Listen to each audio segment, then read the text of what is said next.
Yo mga idol, welcome back sa channel natin. Nakapanood na ba kayo ng laro na ang ganda na sana ng simula? Pero sa huli, napapasampal ka na lang sa noo. Ito yung nangyari sa pagitan ng Memphis Grizzlies at Atlanta Hawks. Grabe ang ending, spectacular na sana. Pero mga paps, nakakahiya para sa Grizzlies. Di ko alam kung ano bang iniisip nila sa dulo. Pero tara, silipin natin kung bakit siguradong bad trip si Ja Morant dito. Look at this, wala pang 2 minuto ang natitira. 3 puntos lang lamang ng Hawks. Tapos biglang umentra si Ja Morant.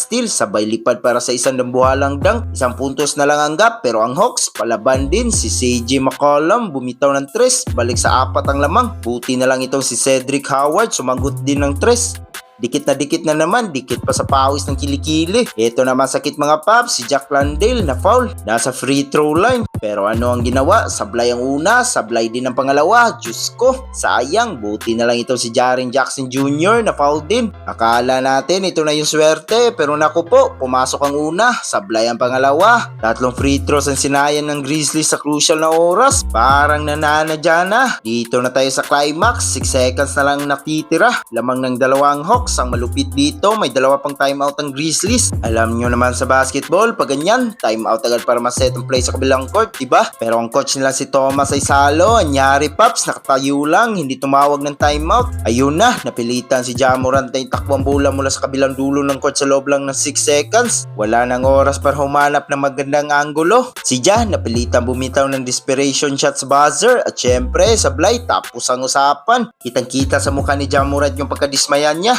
Isipin mo, binagay mo na lahat, naka-steal ka na, naka-dunk na. Pero yung mga simpleng free throws at coaching decision, doon pa sumablay. Parang gusto mo na lang mag-walk out, di ba? Sa tingin yung mga idol, sino ba talaga may kasalanan dito? Yung mga players na sumablay sa free throws o yung coach na nakalimutan ng timeout? Comment yung opinion sa baba at huwag kalimutan mag-like at subscribe para sa mas marami pang basketball kwentuhan. Peace out!